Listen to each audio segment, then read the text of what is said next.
আপনারা কেন ভাঙলেন আমাদের সম্পত্তির উপরে? পুলিশ আছে, এখানে স্যাররা আছেন, ওনার ব্যবস্থা নিবে।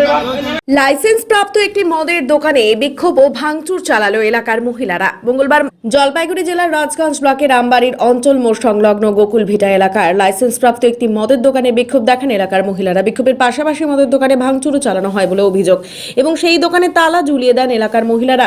খবর পেয়ে ঘটনাস্থলে পৌঁছে পরিস্থিতি স্বাভাবিক করে শিলিগুড়ি মেট্রোপলিটন পুলিশের আমবাড়ি ফাঁড়ির পুলিশ। এ বিষয়ে মহিলাদের অভিযোগ, এলাকায় মদের দোকান থাকলে সন্ধ্যার পর মহিলারা ওই এলাকা দিয়ে যাতায়াত করতে সমস্যায় পড়বেন।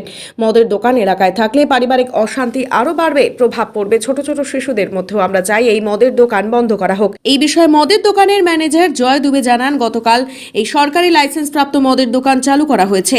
আজ দোকানের নিচে মহিলারা বিক্ষোভ দেখাচ্ছিলেন। হঠাৎ করে বেশ কয়েকজন মহিলা এসে দোকানে ভাঙচুর চালায়। এই দোকান সরকারি লাইসেন্স দিয়ে খোলা হয়েছে বলে দাবি তার। এটা গভর্নমেন্ট থেকে অর্ডার দিচ্ছে আমাদের। এটা কিন্তু আপনারা এমনি করতে পারেন। হাতে নিচ্ছেন, কিন্তু এটা হাতে নিচ্ছে তার আইন। আইন তো হাতে নিচ্ছে এটা। আপনারা দেখে দিচ্ছে আমাদের। ভাঙচুর করতে পারেন না। ভাঙচুর করতে পারেন না আপনারা। আপনারা এটা মমতা ব্যানার্জি বলে নাই এটা করতে। জান না আপনারা সরকার থেকে এটা বলে নাই। তাহলে এখানে